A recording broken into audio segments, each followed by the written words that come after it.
Wolverine has made some incredibly dangerous enemies over his long history, but who is the most powerful? Is it his age-old enemy Sabertooth, his own son Daken? Is it Lazaer, who fights Wolverine every time the hero perishes and then comes back to life? Let's see.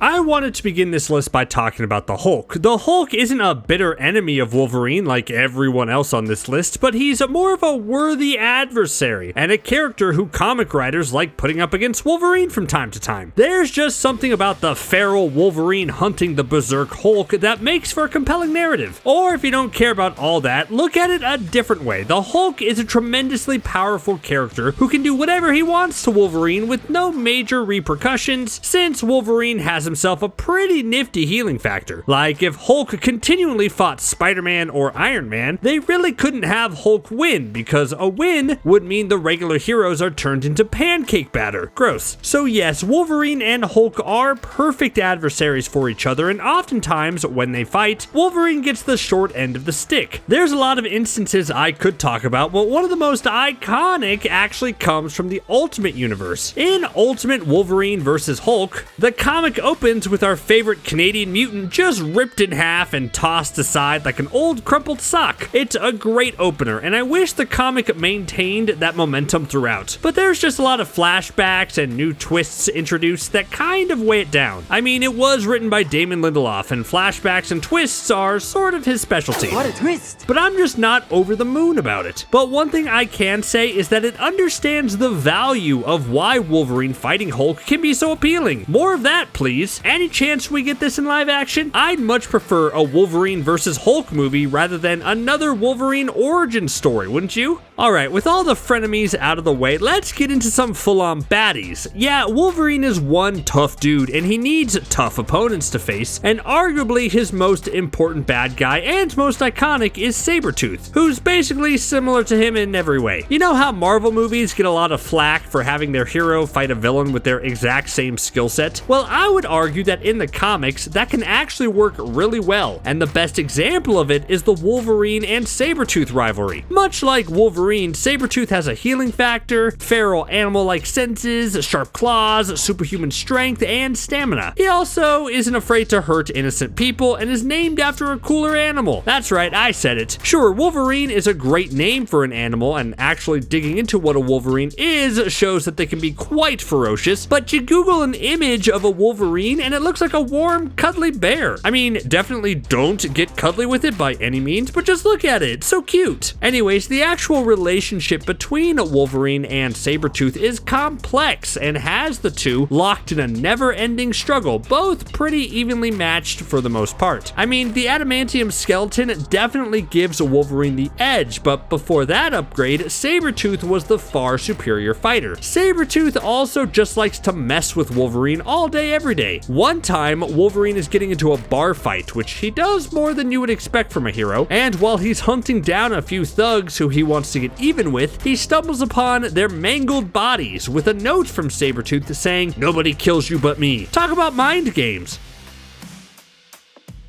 So Wolverine never quite bites the bullet, though he does get close. That healing factor of his usually is enough to repair any damage to his body, but that doesn't mean he truly survives without any scratches. No, there's a lot of near-death experiences for Wolverine that leads to one of the mutant's most overpowered and interesting villains. It's Lazaer, aka Azrael, aka an angel of death, as Wolverine likes to say. Way back in World War I, over 100 years ago, Wolverine had one of those near-death experiences, and that brought him face to face with Azrael, who had come to reap Wolvie's soul and take him to some spooky afterlife situation where presumably Wolverine could spend his days loving Jean Grey without issue while simultaneously punching Cyclops in the face over and over again. As great as the afterlife sounds, Wolverine wasn't ready, and he fought back against Azrael and defeated him. Oh, that doesn't sound like too strong of a villain. But wait, there's more. Turns out beating an angel of death is a lot harder than it sounds, and Azrael then claims that every time Wolverine is close to perishing, the angel of death will show up and Wolverine will have to defeat him again in order to stay alive. I love this concept because although Azrael may not be the strongest fighter ever, it's the relentlessness and the life or death stakes that really set the two's encounters over the edge.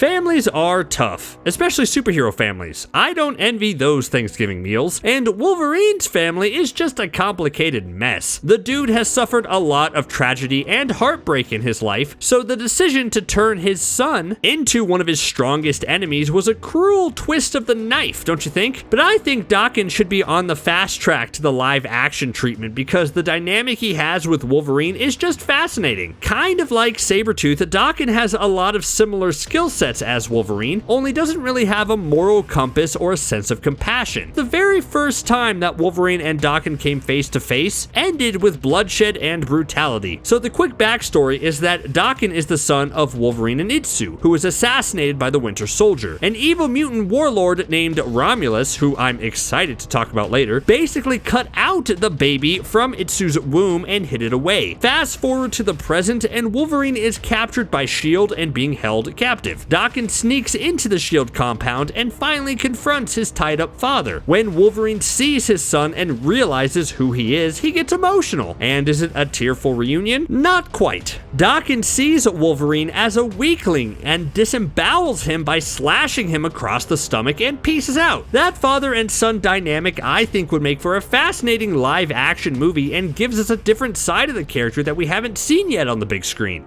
Okay, although I don't necessarily count Magneto as a pure Wolverine villain, I had to include him on this list just briefly to highlight how the Master of Magnetism is literally the perfect weapon against Logan. This is about the strongest Wolverine villains, and you could argue that Magneto is the strongest out of all of them. Yeah, besides the fact that Magneto is an excellent and compelling villain all on his own, the fact that his skill set essentially renders Wolverine inert is just a little icing on the cake. Like the image of Magneto getting furious and ripping out Wolverine's adamantium skeleton is one of the most epic Wolverine comic panels of all time. It means that whenever Magneto is out doing bad guy stuff, that Wolverine should probably just stay home and look at his picture of Jean Grey some more. Like, I've mentioned the Sabertooth dynamic as one of two equals engaged in a constant struggle, but can you imagine if Magneto dedicated that same level of energy into destroying Wolverine? Wolverine wouldn't stand a chance. The Sentinels are those pesky mutant hunting robots that just won't stop. They're big, they're powerful, they're purple, and their sole purpose is to track down mutants. They were created by Bolivar Trask and just are a constant nuisance for the X-Men. Since they are robots, there are pros and cons. The pros are that the mutants can really go to town and unleash all their fury on this enemy without worrying about taking lives. Wouldn't you want to smash up a robot for fun? I know I would. But the flip side of things is that they can never truly be defeated. They'll just build more robots. And I'm including the Sentinels as OP Wolverine villains because in the Days of Future Past storyline, there's one instance where a Sentinel just completely disintegrates a version of Wolverine. Ouch. Okay, sometimes there are fun villains and sometimes there are downright evil villains. Omega Red is one of the latter, unfortunately. His real name is Arkady Rossovich, a Russian who spent way too much time mutilating animals and all sorts of people. He was captured for his crimes and executed with a swift shot to the head, but surprise, Arkady walked it off. Instead of setting the body on fire and sending it to the moon on Sputnik or something, the government was like, hey, wait, let's study this guy, and put his body through a version of the Soviet super soldier program. In an attempt to recreate adamantium, the Soviets put retractable carbonadium tentacles within Arkady, which he can use to grab you and suck out your life force.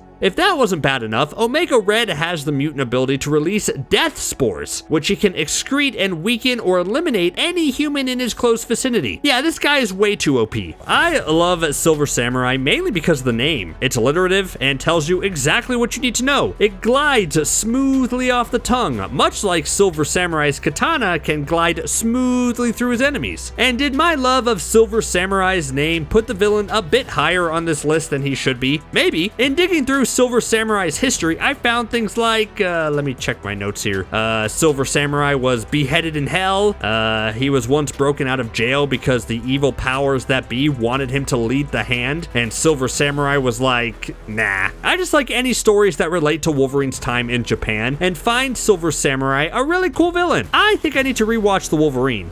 On her own, Lady Deathstrike is pretty incredible. Real name Yuriko Oyama, she is obsessed with Wolverine because Lady Deathstrike's father came up with the process of coating bones with adamantium, and she feels that Wolverine was unrightfully enhanced with the metal and disgraced her father's honor. So what's Lady Deathstrike's deal? Well, she's a cyborg with a machine body that can heal itself and rocks a pair of adamantium claws on top of being a samurai warrior. Dang, that's intense. And her battles with Wolverine have been legendary over the years, and I do mean over the years. There's one storyline that sees them battling throughout time, and what's funny about this storyline to me is that it's not Wolverine that beats Lady Deathstrike, it's outside forces. She gets herself in the position where she's holding her own against Wolverine, and then all of a sudden an ally cuts off her arm accidentally, or suddenly she gets pulled back to present day to save the timeline. Stuff like that. But the idea of Wolverine battling a bad guy across the timeline is pretty sick. Silas Burr, aka Cyber, was born in Canada, which means a full-blown Canuck fight. You think these two will get into a nice-off and flatter each other senseless over some poutine and universal healthcare? Oh, nope, I forgot how vicious both of these characters are, and they would just rip one another to shreds. Got it. Okay, so when Silas was just a normal mutant with a pretty strong healing ability, he was transformed by Romulus by having adamantium infused into his body. Man, another Romulus mention? When am I going to talk about that guy? Soon, I promise. Cyber had adamantium claws like Wolverine, but he came with a special upgrade. Cyber's claws were tipped with a powerful hallucinogenic, so when he fought Wolverine the first time, he easily overpowered our favorite good guy Canadian. Look at that, the main man Lobo is fighting Wolverine. Yes, I know what you're gonna say. Something about this doesn't seem right. And good eye, Lobo is DC and Wolverine is Marvel, so how did these two cross paths? Throughout the years, Marvel and DC have done universe crossovers, and I guess they thought Wolverine's perfect double in DC's universe was the bounty hunter Lobo? I guess I could see it. Both are gruff, tough, cigar-chomping bad boys who look intimidating, but deep down are still pretty intimidating. Okay, maybe this was a great matchup. And although Lobo doesn't possess as many abilities as Wolverine, he could still put up a really solid fight, and I'm sure was incredibly annoying throughout.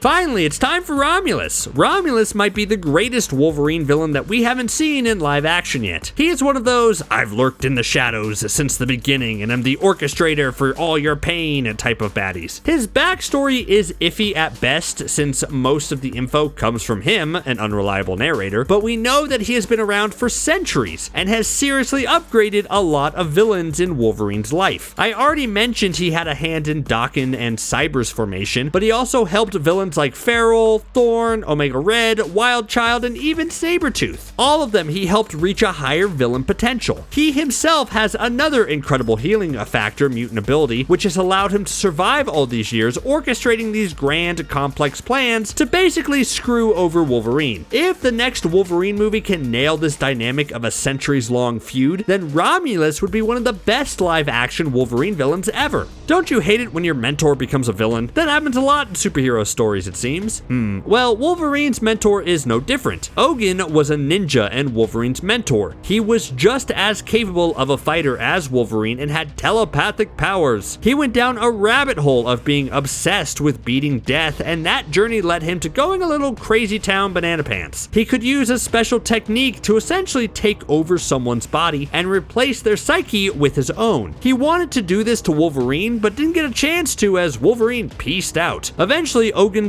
spirit would be preserved inside his signature mask, which made him even harder to beat. Yeah, he always just keeps coming back. Well, if you hate him so much, why don't you marry him? Wait, that's not the expression, but I guess it's close enough where I'm talking about Viper. Yeah, a lot of these villains on this list can just beat the crap out of Wolverine using some form of awesome ability, but Viper tends to fight in a different way. The villain, also known as Madam Hydra, once convinced Wolverine to marry her. See, the throne of Madripoor didn't have an heir, and she called an old debt Wolverine had to their mutual mentor. Being a stickler for loyalty, Wolverine got hitched. It didn't last all that long, as as Wolverine found a way to get Viper to divorce him, but still, I think it's just such a funny storyline. On top of that, Viper is a master strategist and commands a lot of respect as head of evil criminal organizations, so she's not just a pure brute force villain, which is something I always appreciate. Thanks to his brilliant IQ and unique skill set to turn people to stone by looking at them, Gorgon rose through the ranks of the Hand, and that led him directly to Wolverine. The villain not only incapacitated Wolverine and stopped the feral hero in his tracks, but then applied a deep level of brainwashing over Logan and turned him into a bad guy for a little bit. What I like about Gorgon overall, though, isn't his position in the Hand, but rather his commitment to bettering himself outside of his ability. Like, yeah, he could just walk around and turn everyone to stone, but from a young age, he learned to fight blindfolded, so not to rely too much on his power. That's pretty cool, don't you think? You know, for a villain. Which of these villains do you want to see most in live action? I think Daken or Romulus would be interesting choices for Wolverine movies. But what about you? Let me know in the comments below. Thanks for watching CBR. See you next time.